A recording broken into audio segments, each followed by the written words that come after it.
What's going on? This is City Wrestling Radio, and this is our weekly retro Sunday Night Heat review show. Because each week, I'm your host, I'm Corey Smith. I'm joined with my co-host, Mr. Jose Oseguera. He's over there. Each week, we go back in time, 22 years to this date of upload. I mean, I don't know when you're actually watching this, but 22 years ago to the date of the upload, and we watch Sunday Night Heat from that day. Today is, Jesus Christ, I forgot to look. It's November 8th. November 8th, because that's what the calendar says today is. November 8th, 1998. A lot of stuff. We're going into Survivor Series. A week removed? No, not a week removed. A week before. Next week, yep. Next week is Survivor Series. Deadly Games. Some say the best Survivor Series of all times. Actually, I think the highest buy rate for any pay-per-view or any Survivor. Obviously not WrestleMania, but so. But nonetheless, I think pay-per-view wise, yeah. Mm-hmm. I'm just going off memory there. But like I said, I'm Corey Smith. You're Jose. Don't forget to like, share, and subscribe to our podcast at City Wrestling Radio and at CWR415 on Twitter. You can keep up to date with us with all of our podcasts that we post, even some of our old ones. You want to go back in time and see, hey, who the fuck are these guys? You can go back and listen to the very first episode in 2017? Yeah. I believe so, yeah. 2017, which was, holy shit. We are coming up on our 3-year anniversary, I believe. Yeah, you're right. It was around Survivor Series, right? Next week. Yeah, because we reviewed War Games and Survivor Series. Mm-hmm. So, wow. In the small booth. No, our first episode was in the big room. Remember, we were I don't remember. We were in the big room. It's City College. I mean, what do any of us remember from City College? Yeah, look at us now. Exactly. We're here in person with each other. Nonetheless, let's get right into it. Let's talk some Sunday Night Heat. This episode, okay, like I said, it was a week before Survivor Series 98, and a lot of things were happening. Last week, we thought, Shane McMahon could possibly be running the WWF by this time, and no, I spoiled it for you last week. Vince McMahon did not step down as chairman, of course, or CEO, or whatever his title was that week. He actually flushed Shane's power down the toilet in one fell swoop. Okay, so that answers your question, though. Last week you were asking, can Shane McMahon hire people? And I guess he was an officer of the WWF. And I think I honestly think that just means that's my kid. That's the owner's kid. Yeah. Because he wasn't like human resources officer or CEO, CFO, hiring manager. Yeah. I don't see. Maybe he was like the tech guy. I stick around with the website. Maybe at the time, yeah, definitely. But no, we kick it off with a video package recapping Vince's reign of terror, the beginning of his reign of terror, because frankly, he's tired of dealing with people's shit. This is leading into the very early incarnations of the corporation. As you said, we get hints of that this week and next week. Mm-hmm. Yeah, as you said, he demoted Shane McMahon, took away his powers of WWF officer, and made him a quote unquote lowly referee. Which it was even in the, I was like lonely? No, lowly. Oh, okay. Lowly. Okay, I'm sorry, Earl Hebner. I'm sorry, Dave Hefner. I'm sorry to all the other great referees. F's. Yeah. He's been intimidating his staff. He was going after everyone last week, even the wrestlers. He even threw one Shaquille O'Neal out of the building. Wow. And frankly, this Vince is great. I don't know what to say, because he's so confident in this role. He's so comfortable in this role. He's just, all right, well, I'm the owner. I don't care. You'll be fired if you don't do that. Goodbye. And my numbers are so good that I don't need a Shaq in the building to help promote. I promote myself. Shaq's like, damn, you want me to go? I guess I'll go. Okay. I'll go. Charles, let's go. And Charles like, man, why do we got to go? Anyways, nonetheless, He even screwed over The Rock. Huh. Whoa. And, had him arrested the week before on Monday Night Raw. So, I mean, we start getting some build for Survivor Series. And, as you remember, we'll get into it next week. But, this is the building block for the Swerve. The Swerve of 1998, I believe. And so let's start it off. Jim Cornette and Michael Cole are on commentary this week. Once again, Shane Watch is done, dude. This is done. It's done. He's a ref now. He's a ref. He's a lowly ref. I mean, his life sucks. He's probably working and gambling, drinking his life away because he's a lowly ref, and that's apparently when you're a referee, you're just lowly. And you visit the Godfather and pay him a couple $100 for some hose. We'll get there. We kick it off with the first match of the night. Too Much, a team of Brian Christopher and Scott Taylor not Scott Thompson. Scott Taylor Thompson.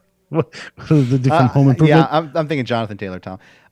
Scott Taylor. Scott Taylor versus the team of, we kick it off with Scott Taylor and Brian Christopher coming down to the ring, and Scott Taylor has a mic in his hand. He said, "Brian, I just want to say, I love you, man." And they hug. And, some bro love. Mm-hmm. They were doing the best friends gimmick. Before the best. Mm-hmm. I honestly think sometimes, like looking back at it, that Chuck Taylor and Trent Beretta look at those two and they're just like, hey, yeah, let's not do the hip hop thing, but they were best friends. Oh, but the hip hop thing was so over. Yeah. But that was 98. Yeah, the end of 99. Right. We're still in it. Yeah. Al Snow comes to the ring. He has a mic. He says, "Time for fun and games are over. This business operates on two principles: the carrot and the stick.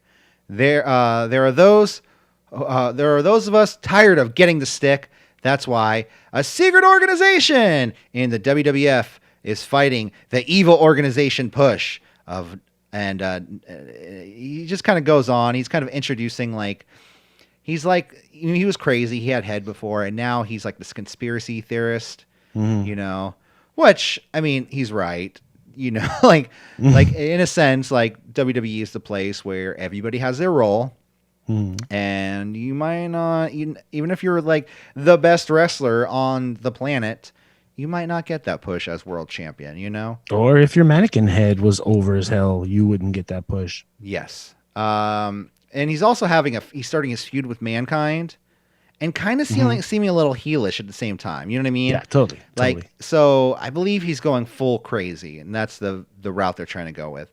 But he introduces the two first members of the J.o.B squad. We get Scorpio and the former Spark Plug, Bob Holly. They come out to the ring. Bob Holly, full head of hair, throws me off every time I've seen him. Well, it's not full. Let's be honest. I'm okay. It doesn't matter if he's thinning in the front. That fool made up for it in the back. It's one of those crazy mature mullets. It was thick in the back. I will say that. It's just funny because every time I think of Bob Holly, I think of the time I was at the GCW show in LA where I think he got called in last minute to, they needed a replacement. He was around. And there was just merch stands all over the place. And he's just standing. He has just 8x10s, and he's just standing there and no one's at his line.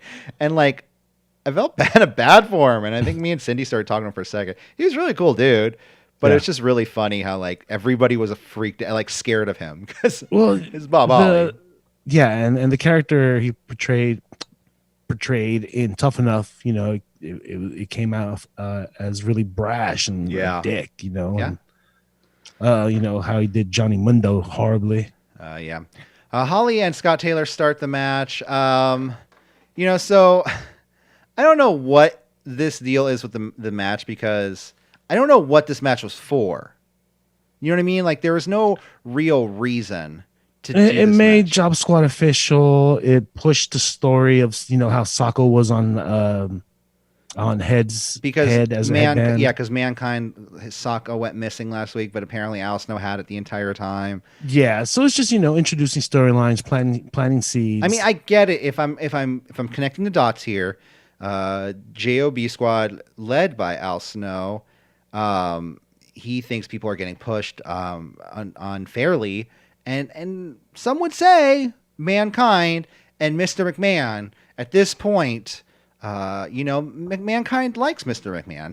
He aspires to have his affection and kind of fatherly love that Mankind, I guess, never had, or the character Mankind never had. He tried to nurture Vince McMahon in hospital while he was when he had the broken foot. Yeah. So the end of this match was the craziest shit I've ever seen. Yeah. So the hesitation is just weird. Too much teases. I guess what their finisher was called is the Vegematic. And that's what I got from Jim Cornette. They're going for the Vegematic. Sorry for people. Whatever that means. Because they're like a hip hop group. And yeah, but so where Scott Taylor would hold the opponent, the opponent be leaning back, and Brian Christopher would hit a leg drop coming off the top rope. Mm-hmm. So it looked like a Vegematic slicing carrot into pieces. Yeah. By the way, Al Snow never told us what that fucking carrot was. What's that principle? I want to know what the carrot is. If I ever get Al Snow on this show, I'm going to say... push? Yeah. Maybe a title they're dangling the carrot, I guess. Mm-hmm. I don't fucking know. We'll make you face. We'll make you face. But anyways, they're going for this move on Holly, and Holly just like steps out of it. And Brian Christopher's still on the top rope, like about to hit his move. He's just like... And then he just watching the whole thing. And he just rolls up Scott Taylor. And even the Christopher ref doesn't come off the ring to break it up. Yeah.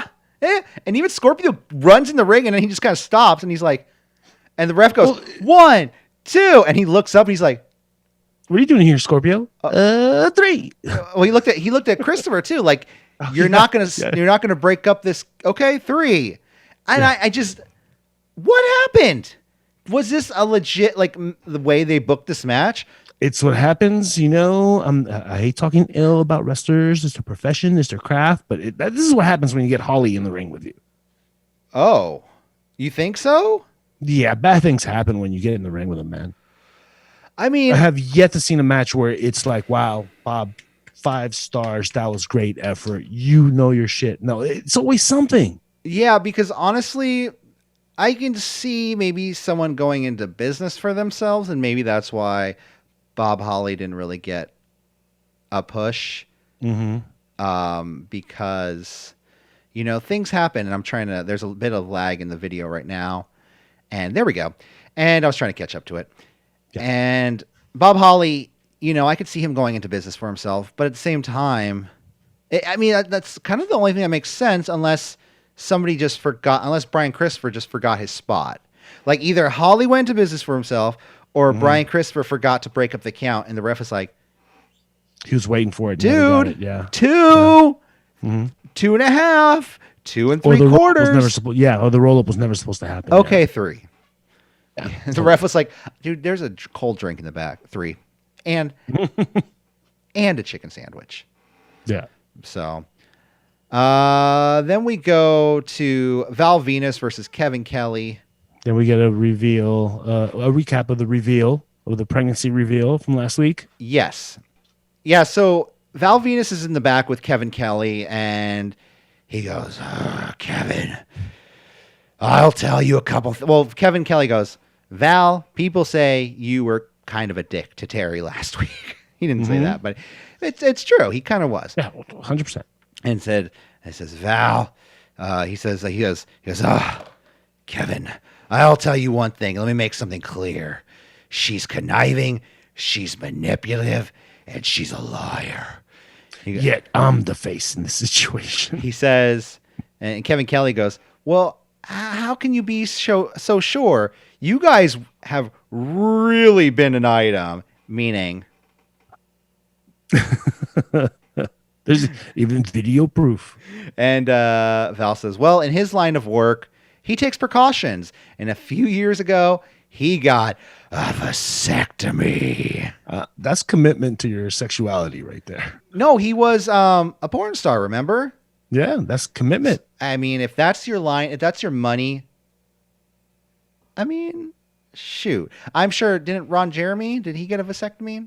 I don't know. You can get that snip, snap, snip, snap, snip, snip, snip, snap. You can get those you can get them reversed, and those are not known to be 100% effective. So, Val Venis. Yeah.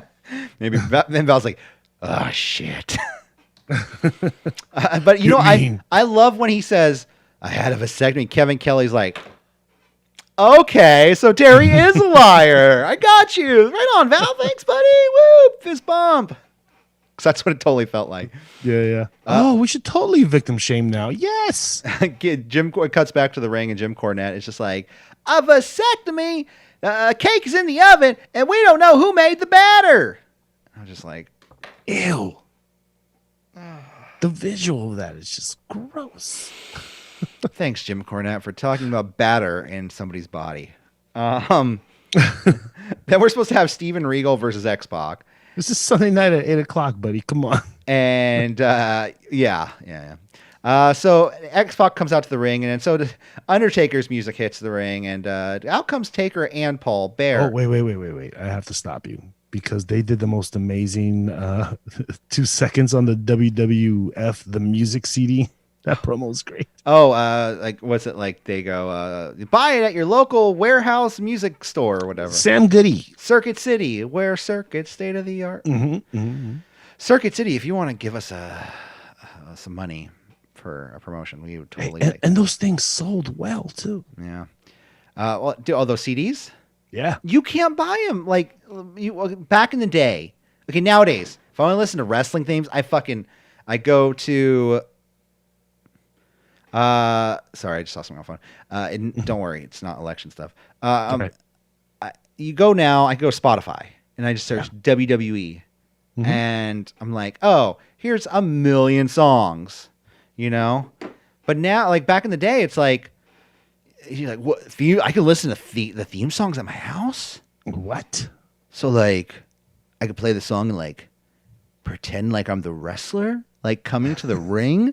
Yeah. And that's what I did. I bought all those CDs. I think I started with 3 though. I don't think I bought 2. 3 is when I actually had CDs and I was buying those. Mm-hmm. Because 2, I look at it, I'm like, I don't remember having that.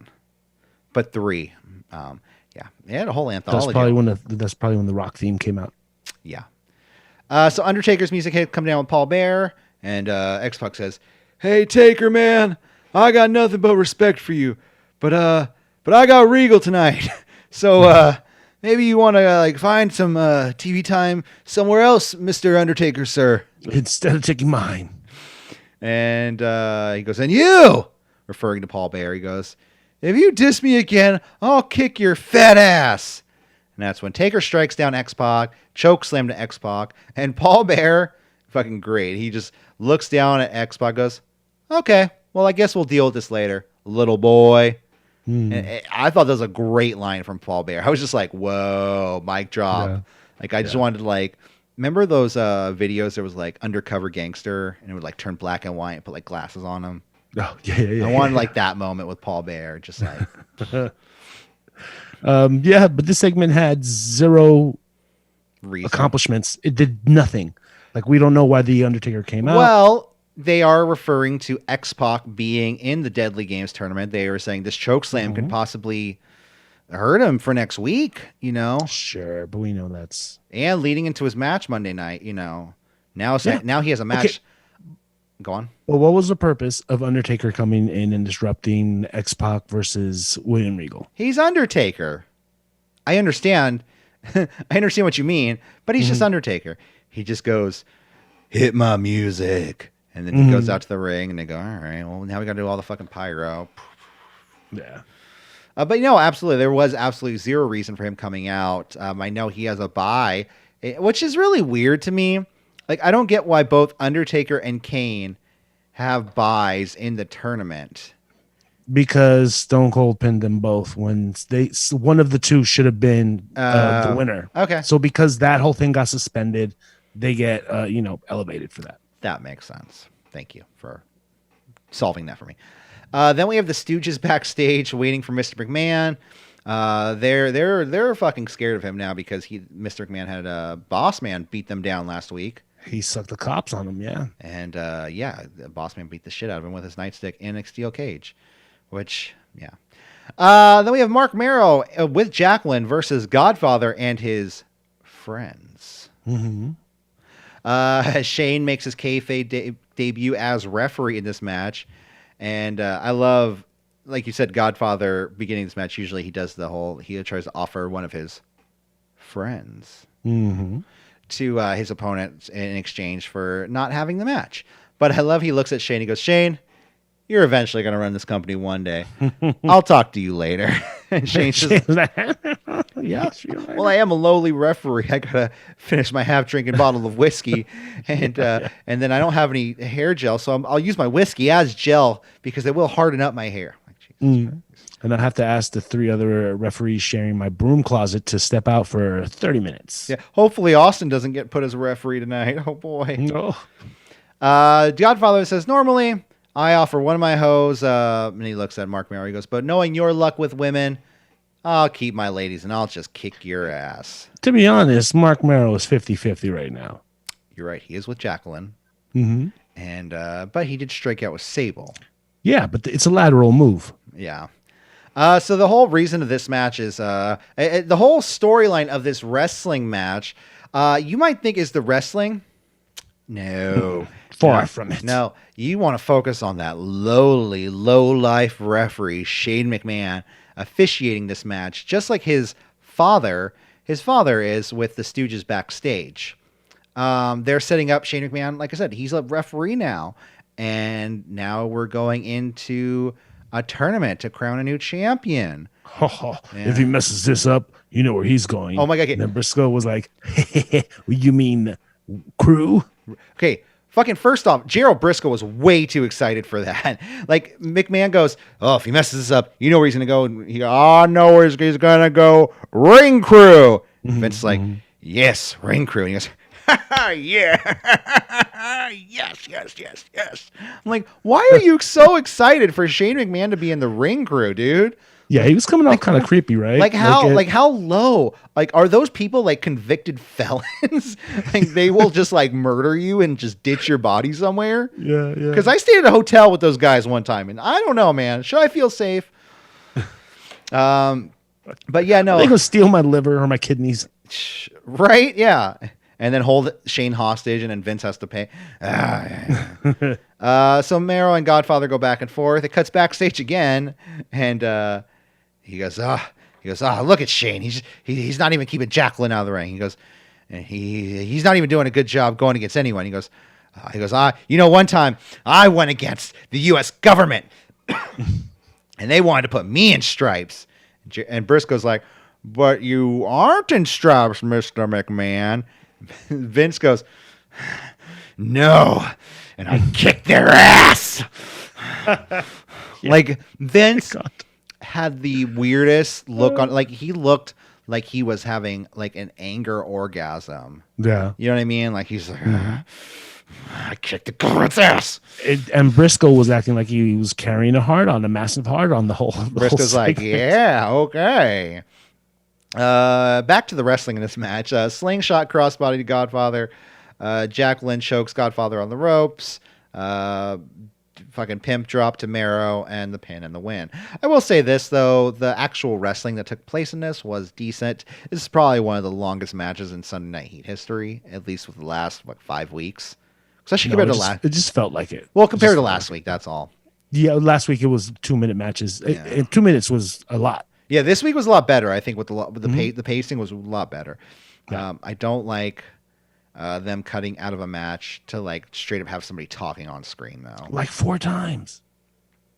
And then we get I had something to say. Let's see. Okay, so Jackie gets in the ring and my final thoughts. The wrestling in this match was good, but the storyline of this wrestling match was Shane McMahon, and like I said, it plays into Survivor Series. Yeah, and I don't know, but Shane was pretty decent, right? Yeah, call it 50-50. At least for now. When you forget that the referee is Shane, that means he's doing a good job. And exactly. I forgot he was Shane a couple times. Yeah. They had to remind me, and I was like, oh yeah, that's right, Shane. Yeah. Well, there's no need to remind anyone of this because it's time for Sable's sexy workout video. So, okay, no, Sable, I swear to God, she is working out in a gym by herself, and I was she like is wearing I was half waiting for the something to pop Girls out. Gone Wild steel drums to come on. Oh my god! There's one scene. She's literally wearing a bathing suit with Daisy Dukes over them, and she's working out in that. I'm like, why? And it's unbuttoned. Yeah, and the Daisy Dukes are like unbuttoned. I'm like, and spread out, like very suggestive. Yeah, and she's like, they just got all the shots of her cleavage hanging out, and Sable's a very beautiful woman. Don't get me wrong. I'm not saying I don't like that. I'm saying why? No, who wrote this? A kid who just jumped into puberty last week? Did Shane write this?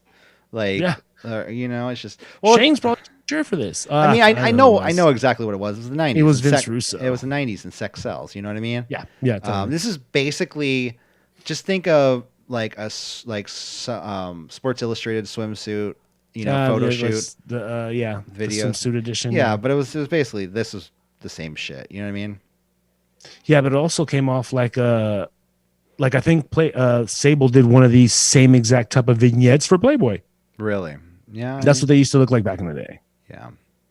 Then we I love walks on the beach and nice gentlemen and red wine and working out in the gym. But she doesn't have time to do that because she's working out for her match with Jacqueline at Survivor Series Deadly Games. Kevin Kelly's backstage with X-Pac, and I can't remember what he asked X-Pac. He goes, X-Pac, did Undertaker get the best of you tonight? and what do you think? X-Pac's like, yeah, great question, Kevin Kelly. So, like, their backstage interviewers being idiots. And he's like, my neck. He says, Taker, I don't know what your problem is, man, but tomorrow night on Raw, we're going to fight. You better be there. He probably will be there. Okay, now, did I miss something in between segments, or did they go to break after this? I believe they went to break. Why? Okay, because the very next thing you get is the New Age Outlaws backstage with Kelly again. Wait, what? I get New Age Outlaws. Oh, no, they come out to the ring. Yeah, they come out to the ring, yes. Yeah. No, I know what you mean, because he did mention, because Xbox said something like, because I have no fear, just like everybody in DX has no fear. And they were like, yes, just like the New Age Outlaws. Because they were... Yeah, check out Road Dogg's braids. That shows no fear. Yeah. And so this was them coming out. This is on Heat. Okay, I'm sorry. I always get confused because some of these shows like blend together with the recaps of Raw. Yeah. You know what I mean? Because it looks exactly the same. There's nothing to differentiate it at all. And Vince is like wearing the same stuff too. And it's funny because they actually filmed these separately. Like I found out, I was researching this. Sunday Night Heat was not always filmed before Monday Night Raw. Like sometimes they would do a bunch, right? They would go out and do a live taping. They would just film one night's episode with an episode of Shotgun Saturday night. So they would film those concordedly in one night, like on a Tuesday or Wednesday night. Like, basically, it's just like the house show loop. You know what I mean? They're just another town. That's what make that's why the crowd noise is different from these events to like pay-per-view events. Yeah. Like the crowd is always hotter at Heat for those. Oh yeah. But when it's like this type of crowd, this was probably filmed, Well, that's why everybody's there too. Like, you know what I mean? Like nowadays, you won't fucking see Vince come out on 205 Live. You know what I mean? No, hell no. But this was Heat. They were trying to sell tickets. They were trying to make. This was a show that drew like 4 to 6 million people in the ratings every week, which was a low number at that point. But every week they're trying to build their numbers, and they need to do something. So that's why you see Vince there. That's why you see Undertaker there. That's why the Godfather offered Undertaker hose last week. Yeah. It just happens. You got to get ratings up. You got to get something up. And around this time, Sundays, you know how Sundays are nowadays, it's a treasure trove of good TV to watch. Yes. I don't think there was a lot of... they were competing with The Simpsons then, and they're competing with The Simpsons now, damn it. Wow. Well, I mean, I don't know. The Simpsons are still on, but I don't know. They are. I just saw Treehouse of Horror. It was pretty funny. Oh, the new one? There's a new one? Yeah. It just aired last week. Neat. After Halloween, right? A night after Halloween, yep. Mm-hmm. So out comes Vince McMahon just right after the New Age Outlaws. He goes... I'm sorry. Road Dogg's braids are shit, but I will give Billy Gunn some props because he came out with the Ray Palpatine do way before The Force Awakens. Yeah. Vince comes out. He goes, New Age Outlaws, I got 2 words for you. Triple threat. Because they're going to be defending their tag team titles against the teams of the Headbangers, and D'Lo Brown and Mark Henry at Survivor Series Deadly Games. And I'm kind of shocked that this hasn't been booked already. Well, I think they really. I thought they were going to have a match. You know what I mean? I thought they were going to have a match to determine the number 1 contender for the tag titles. But and those matches were always met with just DQ or some shit. Yeah. Or like all hell breaks loose. Yeah. Run-in after run-in. You know, the 90s style. Do the run-in when in doubt. Yeah. Jeff Jarrett versus Jeff Jarrett with Deborah McMichael versus Droz with Animal. And Owen Hart is on the commentary team, and he says, I attacked Dan Severn last week because he called me scum, and he's making accusations that I'm the Blue Blazer, and I'm not. And I feel like throughout this match, like, you don't even notice Owen Hart at commentary. Like, they ask him that again. They're like, but why did you attack Dan Severn? And they're like, because he called me scum, and he made accusations against me. And they're just like, great, Owen, cool. And Owen's probably a great guy. I got nothing out of him at commentary at this match. You know what I mean? You know, for the whole life that we've been doing but hold this on. particular show. But hold on. Go ahead. I will say this, though. I am used to, like, the wrestlers at commentary, and I'm used to, like, the New Day. You know what I mean? That's just, like, up here. Like, Chris Jericho, off the screen. Yeah, exactly. But you were saying? What I was saying is the lifetime that we've been watching Heat, Owen Hart seems like a bitter guy. And it looks like he's not having fun being here. Yeah, well, I mean, maybe it's just the character he's supposed to portray. Well, but to me, he just looks very disinterested and just not. This is after Brett left for WCW, and Owen decided to stay in WWF. He had a chance. I think he had a chance to go to WCW at a certain point with his brother. And a lot of people said he kind of suffered because of it. Because Brett left and went to WCW, and how he left and all that, and. He's the Lana to Brett's Mero. Yes. So I said, Jeff Jarrett versus Droz. Owen was attacked. Droz and Jeff Jarrett go at it. There's not really much going on in this match. There's one point though where Jeff Jarrett does like toss Droz out of the ring, and Droz flies backwards out of the ring like 10 feet. And I thought he'd fall back in his head, but no, he doesn't, because Hawk comes out to the ring and just beats down on Droz. Remember, they were supposed to have a match on this past Monday night? Yeah. They mentioned it, yeah. Apparently, Hawk got inebriated before his match.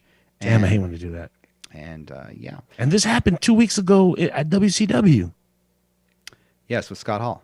Yeah, they're marrying each other. I wonder if they hung out at the time. You know they did.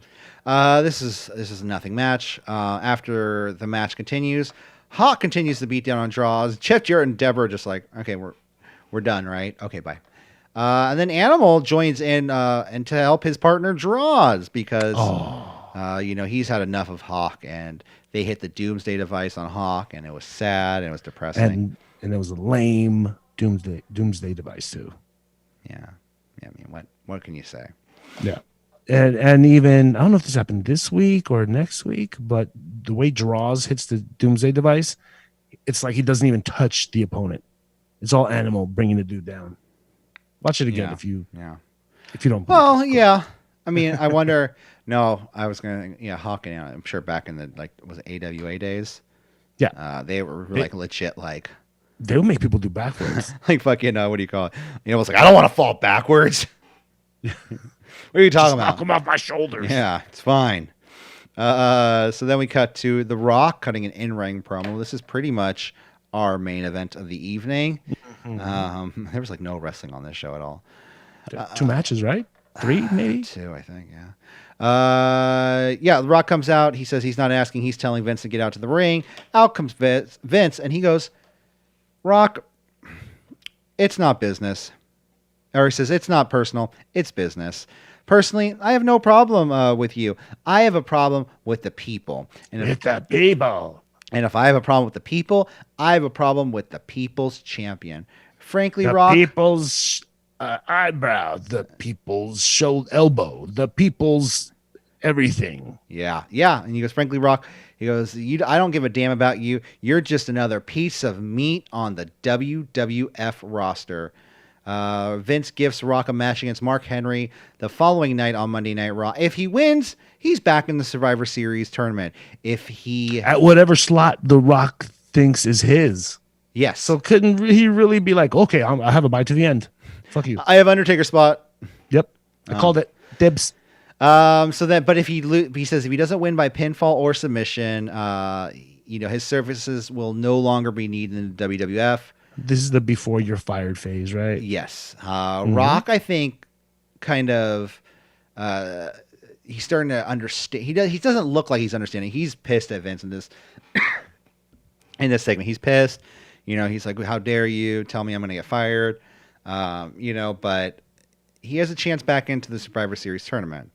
And he says, well, Vince says, he goes, since you carry the weight of the people, of all these people, you're nothing more than a people's ass. Rock says, I'd rather be the people's ass than to ever kiss yours. And The Rock poses, and we go off the air.